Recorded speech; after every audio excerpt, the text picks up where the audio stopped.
Ready? Start. The president has said that in the last 40 years we have progressed along this path illumined by Mahatma Gandhi and Jawaharlal Nehru. We shall adhere to it come what may with the determination and courage instilled in us by Indira Gandhi. In my opinion, this is the time for all of us, whether belonging to that side or this side, irrespective of party affiliation, to rededicate ourselves to these basic fundamentals of our Constitution. If we do that, we will be a united India. Not only will we command respect in the Committee of Nations, but the foundations will be such that nobody on the earth will be able to do any harm to us. I have one thing to say that our country is a continent, and in this continent, we have faced this year one of the severest droughts in 100 years. It is the prudent policy of having accumulated buffer stocks that, in spite of setbacks that we have experienced, there has not been any starvation death. This is a tribute to the ingenuity of our policy of having created the buffer stocks. To my mind, there are one or two gray areas. One of the gray areas is our population explosion, which my friend Shri Prasant has also referred to. We may be doing what we are doing. For instance, 20 million acceptors of contraceptives and other things we have produced, but we have not evolved a national consensus on this issue. I spoke about the matter in different forms when the Prime Minister was also there. I told him that a national consensus on family welfare program must be evolved.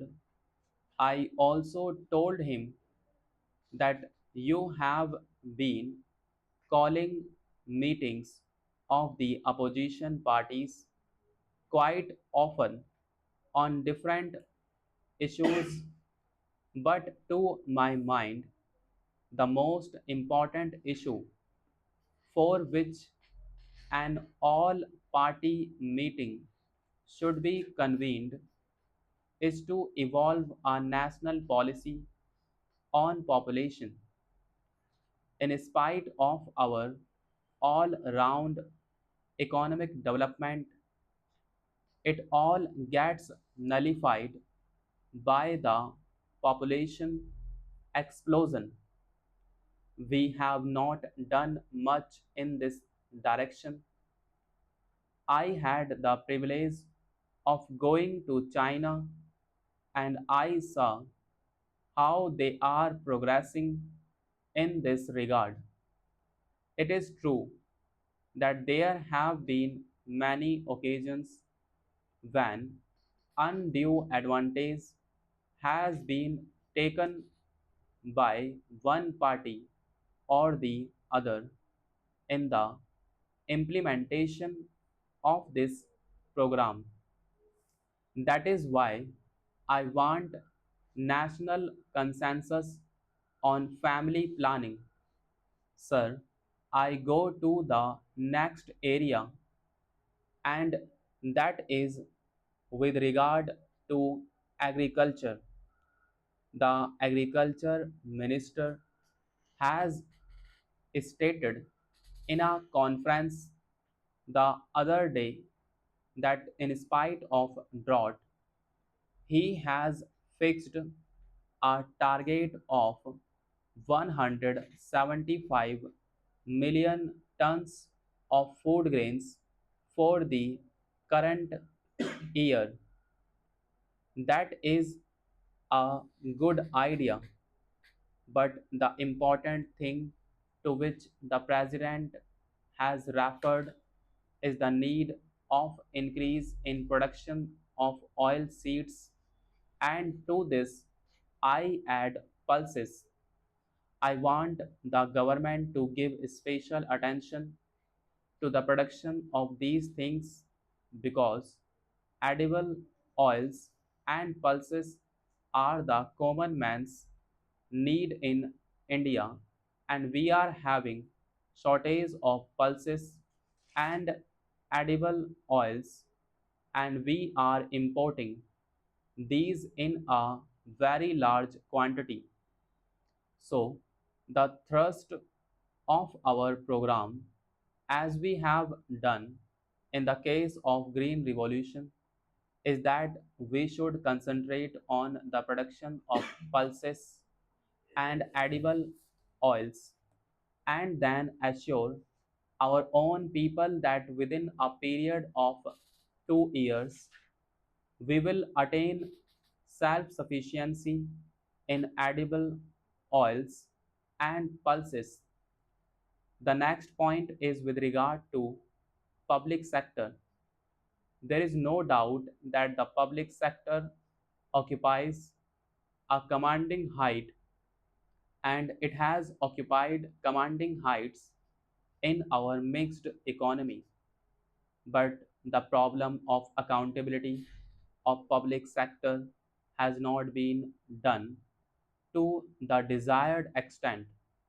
I submit, sir, that for this purpose, the program implementation ministry is helping the public sector undertakings with regard to any difficulties that they face. In that ministry, on or before 5th of every month, they get a report from the particular undertaking with regard to the difficulties that they face in manufacturing or marketing or finance or any other thing, and the program implementation ministry sees to it that these difficulties are removed. But a new thinking has come to the heads of these public sector undertakings.